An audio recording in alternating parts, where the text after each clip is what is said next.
Hello, I'm Maruk Said, your microbiology guide. Let's explore in-depth micro techniques and uncover groundbreaking insight together on this educational journey into the fascinating realms of microbes. Welcome to The Explainer. So right now, as you're watching this, you've got a microscopic frenemy literally living on your skin. I'm talking about a fungus called Malassezia. Most of the time, this little yeast is a perfectly harmless resident just hanging out. But if the conditions are just right, it can undergo a massive, radical transformation. It goes from this benign, friendly Dr. Jekyll into a downright disease-causing Mr. Hyde. It is an absolute masterclass in opportunistic biology. Today, we're going to dive right in and explore exactly how this shapeshifter operates, the chemical weapons it uses against us, and the clinical fallout it leaves behind. Let's get into it. Here's our quick roadmap for today's explainer. First, we're going to meet the fungi itself. If you have watched till here, don't forget to subscribe to Family of Science Lovers. Press the bell icon button so you are always updated. Then, we'll look at the direct versus indirect immune face-off. After that, we'll uncover its chemical weapons, examine 4 specific skin conditions it causes, and finally, wrap up with how doctors diagnose and treat it. All right, Section 1. Meet the Malassezia fungi. Let's get to know our fungal resident. It's honestly mind-blowing to think that there are about 18 different species of this yeast naturally living on the oily areas of our bodies right this second. They're just living their lives on your scalp, your face, your back. Now, when dermatologists want to find them, they take a little skin scraping and use a potassium hydroxide, or KOH, and ink preparation to look at it under a microscope. And they're looking for a very specific kind of funny footprint, famously known as the spaghetti and meatballs appearance. The meatballs are these clusters of round, bottle-shaped yeast cells, and the spaghetti refers to the short, curved pseudo-hyphae mixed in there. But you might be wondering, why are they always hanging out specifically on the oily parts of our skin? Well, it comes down to this really fascinating evolutionary quirk. Malassezia species have an incredibly small genome. We're talking only about 4,285 genes. Because of that, they completely lack the genes that encode for fatty acid synthase. Simply put, they literally cannot make their own food. They are entirely lipid-dependent for their survival. So they're forced to rely on the lipids, the oils, produced by our own sebaceous glands just to stay alive. And out of all 18 species, only one, Malassezia pachydermitis, is the exception to this rule. Now, while they're usually happy just being normal commensal residents, they are basically morphological shapeshifters. They aren't considered true dimorphic fungi, but certain environmental triggers act as the catalyst for a really dark transformation. When they're exposed to things like high sebum production, elevated humidity, or increased temperature, it triggers morphogenesis. These cues tell the fungus to step up its colonization, and that's exactly when it shifts from harmless Dr. Jekyll into the pathogenic Mr. Hyde. Section 2. Direct versus indirect interactions. The immune face-off.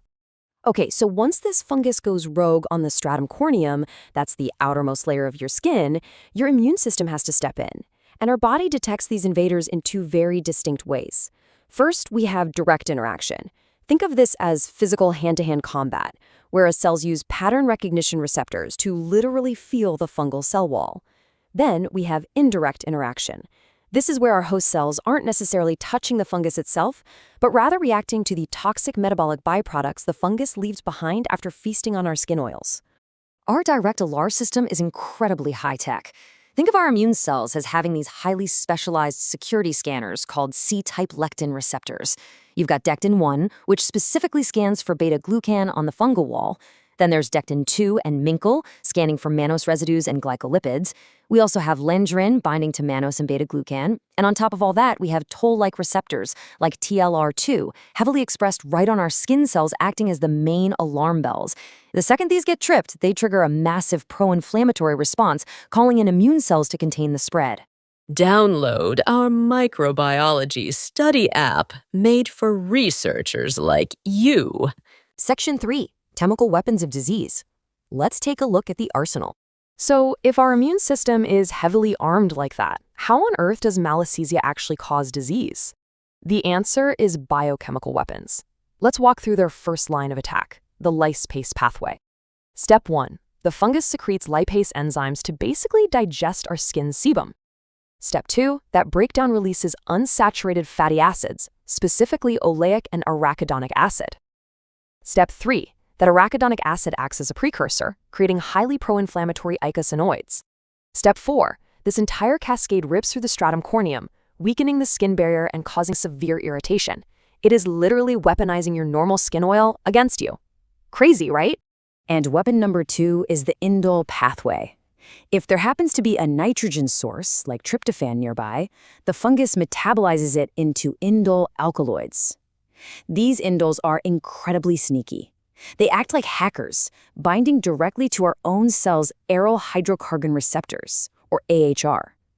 By hijacking this pathway, the fungus modulates our cellular responses, meaning it can completely suppress our immune defenses, or worse, cause the apoptosis, the actual death of our pigment-producing melanocytes. But wait, there's more. They have a whole backup arsenal of sneaky defenses. They produce reactive oxygen species to cause tissue damage and oxidative stress. If our macrophages threaten them, they literally synthesize melanin to build armor against nitric oxide. They also produce azelaic acid, which blocks tyrosinase, an enzyme you need for skin pigment. That azelaic acid is directly responsible for the visible white spots or hypopigmentation we see in some infections. And finally, their cell walls are incredibly lipid-rich. This gives them cell surface hydrophobicity, which is just a fancy way of saying it makes them stick to our tissues like glue. Section 4. 4 specific skin conditions, the clinical fallout. So let's zoom out from the microscopic biology and look at the real-world results. What happens to you when these biochemical pathways run wild? Well, first up is Pityriasis versicolor. This shows up as small, patchy, scaly lesions that change your skin's color. But the most fascinating part is what's missing here. There is almost zero inflammation. Why? Well, it's exactly what we learned a second ago. That lack of inflammation is because those sneaky indole alkaloids are actively suppressing your immune pathways, which lets the hyphal form of the fungus quietly invade your skin totally undetected. Next is something a lot of people deal with, seborrheic dermatitis. This presents as those itchy, flaky white or yellow scales, usually on the scalp, the face, and even the eyebrows. Remember that lipase pathway we walked through? This condition is the direct result of that exact process.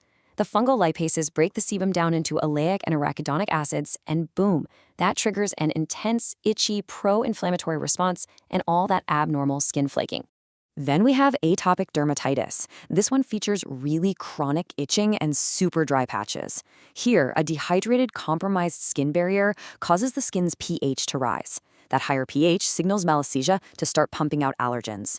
Our TLR2 receptors, those alarm bells we talked about, detect the allergens and flood the area with inflammatory cytokines. And at the exact same time, the body starts making Malassezia-specific IgE antibodies, completely trapping the patient in this vicious, chronic cycle of allergic inflammation. Condition number 4 is Malassezia folliculitis. This looks like itchy red pustules centered right around your hair follicles, mostly on the chest and back. Unlike the flaky scaling we see in the other conditions, this one is specifically caused by a massive overgrowth of the yeast deep down inside the pilosebaceous unit. That overgrowth causes highly targeted inflammation right inside the follicle, giving you those characteristic bumpy pustules.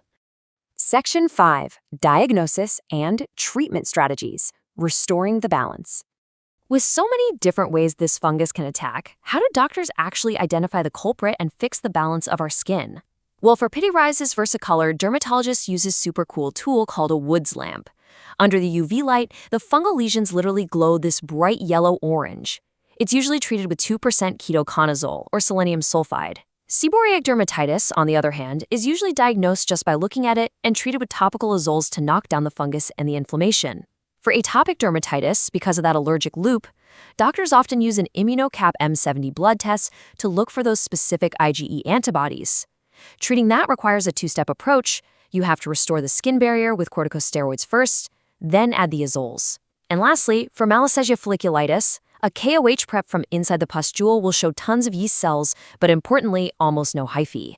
That's treated with specific antifungals and propylene glycol to essentially flush out the infected hair follicles. To wrap up our deep dive today, the source material summarizes the sheer gravity of this tiny organism perfectly.